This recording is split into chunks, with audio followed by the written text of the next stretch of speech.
comentar com você nesse vídeo sobre a derrota do São Paulo para o Santos. É a segunda derrota consecutiva do São Paulo, né? Após aquela vitória contra o Água Santa, após conquista do título da Copa do Brasil, né? Perdão, conquista da Supercopa do Brasil diante do Palmeiras, né? E aí teve a vitória contra o Água Santa e agora essas duas derrotas consecutivas, né? Acho que é muito cedo ainda para a gente fazer uma avaliação muito severa em relação ao trabalho do Carpini. Muito cedo. Vocês que me acompanham há um bom tempo sabem que eu sou bastante cauteloso em relação a esse tipo de abordagem muito crítica ao trabalho de um profissional que chegou há pouco tempo no clube. Eu sempre falo que o profissional tem o direito, né, e tempo para se adaptar. Tem o direito ao tempo para se adaptar, para fazer um bom trabalho. Vocês que me acompanham também sabem que eu sempre, quando eu faço esse tipo de observação, eu sempre aponto uma outra questão. O técnico, o profissional, no caso, agora o técnico, não precisa necessariamente entregar grandes resultados no início. O que é vital, contudo, é que deixe sinais, né? Consiga apresentar sinais de que o trabalho possa ter evolução. Paradoxalmente, esse ponto é interessante, paradoxalmente, o São Paulo conquista um título da Supercopa, né, com esse técnico, e aí isso seria já um belo resultado aí, um belo resultado até para legitimar o começo de trabalho. Contudo, foi um título que também aconteceu empate em virtude de um momento terrível que está vivendo o adversário, né? E vamos combinar, se há méritos no Carpini, um dos seus méritos foi ter mantido tudo como estava, né? Não teve nada, absolutamente nada de Carpini naquela vitória, apenas o São Paulo a Dorival dentro de campo. Ok, conquistou, tá tudo muito bem, mas foi um São Paulo a Dorival. A gente precisa sentir o Carpini. Eu já tô falando para vocês, hein, como falei em outro vídeo, que eu não tô vendo o Carpini. A gente conseguiu ver o Carpini nessa partida contra a equipe do Santos, mas não vimos qualidade no trabalho do Carpini nessa partida contra o Santos. Tá tudo muito bem, tá? Vamos, assim, destituir aqui alguns mitos que vocês já devem estar apontando para mim aí nos comentários, né? Do tipo, mas a equipe do São Paulo é uma equipe interessante que, enfim, tem bons jogadores, mas tem os seus problemas. E um dos grandes problemas da equipe do São Paulo neste momento passa pela perda de alguns jogadores importantes, como o Wellington Rato, os laterais, assim por diante. Bom, em relação à lateral direita, o São Paulo precisa contratar um jogador, né, para aquele setor. Porque o São Paulo tem ali um lesionado, que a gente não sabe qual é a situação dele. O São Paulo tem um aposentado de atividade, que é o Rafinha. E o São Paulo tem o Moreira, que agora tá, enfim.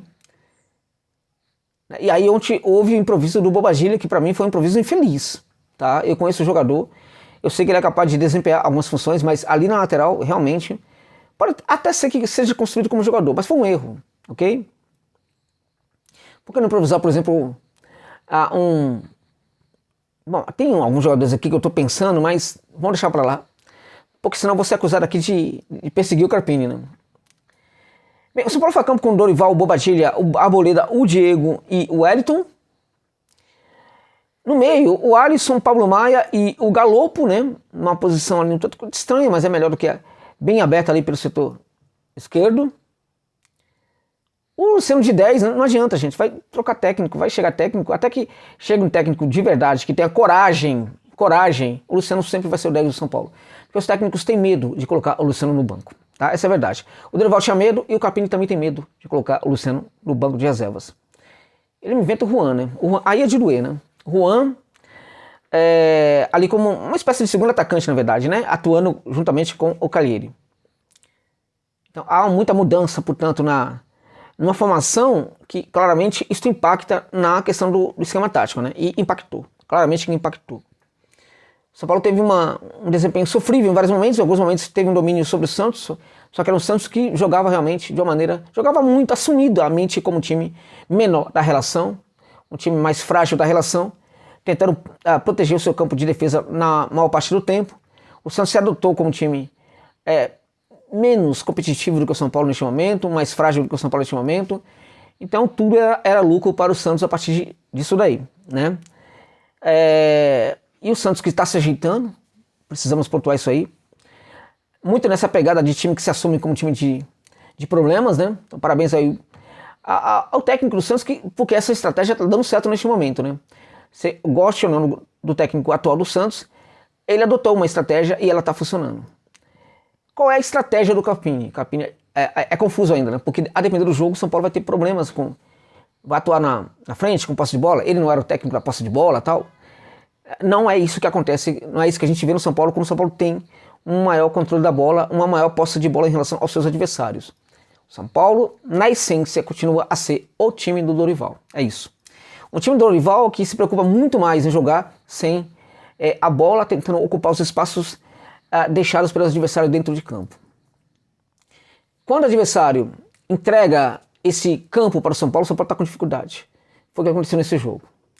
Muitas dificuldades. Mas o árbitro no final, o árbitro não interferiu diretamente na derrota do São Paulo. O desempenho do São Paulo foi muito mais preponderante para o resultado do que propriamente a atuação do árbitro, que de novo não foi boa, né? Se a gente falar muito do árbitro, a gente corre o risco de não falar do Carpini. O Carpini, ele errou, gente. Errou absolutamente em muita coisa. Não vou falar em tudo não, né? Mas em muita coisa. Assim, bancar alguns jogadores que não estão conseguindo jogar, né? O Luciano, né? O Juan, enfim, e assim por diante. Olha, sobre a perda de alguns jogadores, por exemplo, o jogador axial para esse esquema funcionar, o Rato. Não dá para o São Paulo ser refém do Rato.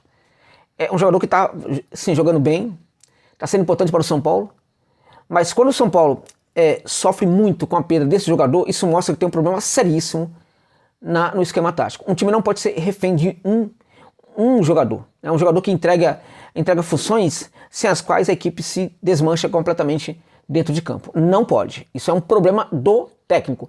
Quem é o responsável quando isso acontece? Chama-se treinador de futebol. Ele é o responsável. Ele tem que ou encontrar um substituto para o jogador, ou fazer aquilo que muitos técnicos que entendem profundamente do que acontece dentro de campo, pulverizar as ações daquele jogador que não está presente em outros jogadores, né? Então você pode não ter um jogador com as mesmas características do anterior, mas você pulveriza, pega aquelas características e distribui as características com alguns jogadores, né? Você vai pulverizando. O grande exemplo disso foi o que fez, né, o Bianchi no Boca Juniors de 2003, quando ele não tinha mais o Riquelme. O que ele faz? Ele simplesmente pulveriza as ações que o Riquelme praticava dentro de campo em vários jogadores, especialmente no Carlitos Tevez, que era uma grande aposta do Boca Juniors naquele momento. Acabou dando muito certo, né? Quando Miguel Ángel Rosso chega para o Boca em 2007, depois do clube ter deixado de lado as conquistas, ele faz a mesma coisa que fizeram o Bianchi em 2003, né? Inicialmente, só que aí depois chega o Riquelme para ajudá-lo, e aí não precisa mais fazer isso. Então você não tem um jogador, você pulveriza as ações que ele pratica, que eram importantes para a equipe, para o esquema, em outros jogadores. Isso cabe ao técnico fazer. Quando o técnico não faz, é porque ele não tem entendimento disso. Ele precisa mostrar que ele tem entendimento. Um cara que é saudado como o jovem técnico brasileiro que estuda, essa parada de estudar para mim, eu sempre desconfio que o técnico brasileiro não estuda, nem os novos. Tá? Eu sei, por exemplo, que o Rogério Ceni é um estudioso. Gostemos ou não, ele é um estudioso. Pode estudar as coisas erradas, eu não sei, mas ele é um estudioso. Isso aí não dá para negar em relação ao Rogério Ceni, tá? Outros técnicos brasileiros é complicado você bancar que eles são estudiosos. Muito complicado, tá? Bom, no jogo, portanto, foi muito problema. No final da partida, a equipe termina o jogo sendo derrotada com 1 a menos no banco. E aí, gente, eu vou abrir aqui um parêntese para o Carpini, né? O Carpini fala o seguinte, ó, no final estávamos, abre aspas para ele, né? No final estávamos em cima do adversário, tá? E tivemos o gol anulado, tá? Foi anulado, meu irmão, foi anulado, ponto, né? O time vinha muito bem e não tinha por que mexer, só por mexer. Não tinha por que mexer por mexer. Eu tenho as 5, mas não sou obrigado a fazer as 5 alterações. O que tinha de opção mais ofensiva eram Héricks e Ferreirinha. E eu coloquei os dois no jogo. Trocar o Wellington pro Patrick, né? Trocar um zagueiro pro outro, trocar volantes, enfim, não havia necessidade. Pois bem, meu amigo, vamos lá. Primeiro, que o Eric e o Ferreirinha, um desses jogadores deveria estar em campo ontem. Não tem o menor sentido. Não tem o menor sentido. Ele ter mudado totalmente ali a forma de jogar, colocar o Juan em campo quando ele poderia ter colocado o Ferreirinha ou o Eric. Não tem o menor sentido. O Wellington, perdão, o Juan, não joga metade do que joga o Eric. Tá? E num bom momento também não vai jogar metade do que joga o Ferreirinha. Ferreirinha ontem fez uma boa partida, ele entrou e melhora o São Paulo. E isso é a prova de que um desses jogadores deveria ter começado a partida. Então já foi um erro muito complicado, um erro do técnico, sério. Porque qual é o problema desse erro? Por que ele existe? Porque eu tenho uma ideia de jogo, só que os intérpretes para essa ideia de jogo não são os ideais. Eu quero que meu time continue a ser um time que trabalhe muito bem no jogo de velocidade, né? Aí eu tenho 2 jogadores que fazem isso e não coloco para jogar. Esse time vai ter um controle muito maior do que o adversário do seu terço final, para o adversário terço inicial, vai jogar grande parte do tempo ali à frente da área do adversário, então muitas vezes eu vou ter que... meu time vai ser um time da posse de bola, que vai tentar gerar essas infiltrações ali na defesa do adversário, nessa linha defensiva do adversário. Então eu preciso ter jogador que quebre linha de marcação. Ora, você tem no Eric um jogador que entrega velocidade, você tem no Eric um jogador que quebra essa linha de marcação. Você tem no Ferreira um jogador que tem velocidade e um jogador que também quebra a linha de marcação. O Juan não é nenhuma coisa e não é outra coisa também. Então ele errou. E esse erro é muito complicado. A despeito dele estar no São Paulo há pouco tempo e merecer um tempo, né, precisamos falar. O cara errou, e errou muito nesse jogo. Qual é o problema de assumir isso? Né? Quantas alterações que ele fala aqui que no final, né, ele não vê necessidade, né? O que tinha opção mais ofensiva era Eric Ferreirinha, coloquei para jogar os dois. Trocar o Wellington por Patrick, ou trocar um zagueiro por outro, volante por volante, não vê necessidade. E aí ele expressa claramente o limite que faz parte do técnico brasileiro. Infelizmente. Infelizmente. Meu amigo, no final da partida, o São Paulo dominava completamente o adversário. Estava de fato jogando ali na área do adversário o tempo inteiro. O Santos não queria mais nada com o jogo. Ok? Qual é a necessidade, neste caso, qual é a necessidade? Fala pra mim, Carpini, qual é a necessidade, neste caso, né, de manter o São Paulo jogando da maneira que estava? Por que não tirar, sim, um zagueiro, já que o São Paulo não precisava de zagueiro naquele momento, né? Por que não tirar um zagueiro? Por que não tirar um volante e colocar um outro jogador de meio de campo, um atacante? Por que não tirar um lateral, né, que não estava bem no jogo e colocar um outro jogador? Enfim, por que não... Enfim, poderia e deveria fazer algumas mexidas, se não precisava terminar com todas as alterações, não. O time está precisando fazer o gol. Você está no final da partida, o adversário completamente recuado. Qual é o problema de tirar um zagueiro? O problema está no medo. No medo. Este é o grande problema. Esperemos que o Carpini reaja. Ele pode reagir sim. Eu ainda continuo desconfiado do que ele é capaz. Não necessariamente sobre o conhecimento dele de futebol, que para mim é uma questão ainda que a gente precisa observar melhor, né? Não dá para bancar o Carpini como um grande treinador, conhecedor de táticas. A gente nunca viu isso nos trabalhos anteriores do Carpini. A gente viu um técnico em alguns lugares, em alguns momentos, bem interessante. Mas o grande problema para mim do Carpini é o mental. Eu vi quase todos os jogos do Juventude na Série B. E o Carpini foi um cara que conseguiu melhorar muito a Juventude. Mas na hora do vamos ver,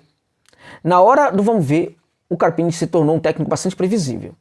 Além disso, era um técnico que não conseguia achar as tais soluções. O Juventude subiu por um acaso. Por um acaso. Um mero acaso que foi a partida final contra o Sub-20 do Ceará. Um mero acaso. Inclusive dentro da partida. Tá? A equipe ficou 7 jogos precisando fazer 3 pontos e não conseguia. Neste momento, o Carpini não achava soluções. Então, o meu questionamento sobre o Carpini está justamente aí.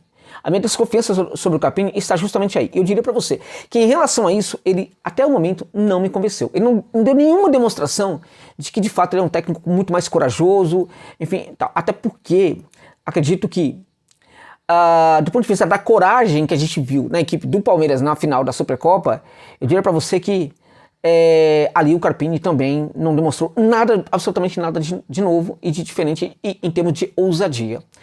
Então vamos ver o que vai acontecer, as cenas dos próximos capítulos, mas essa derrota para o Santos foi sim, a gente pode colocar assim um pouco na conta do técnico do São Paulo. Dá para reagir? Dá para reagir. É possível cobrarmos mais que isso nesse momento? Não. Já dá para falar fora Carpini? De jeito nenhum, nunca, neste momento, de forma alguma. Mas ele é um grande técnico, é o técnico para o São Paulo? A gente precisa esperar. Porque neste momento, até o momento, a despeito da conquista da Supercopa do Brasil, na minha opinião, ele nunca deu demonstrações de que possa sim ser um técnico para o São Paulo, para essa temporada muito complicada, mas também, por que não, vitoriosa de 2024. Tá bom, gente? É isso.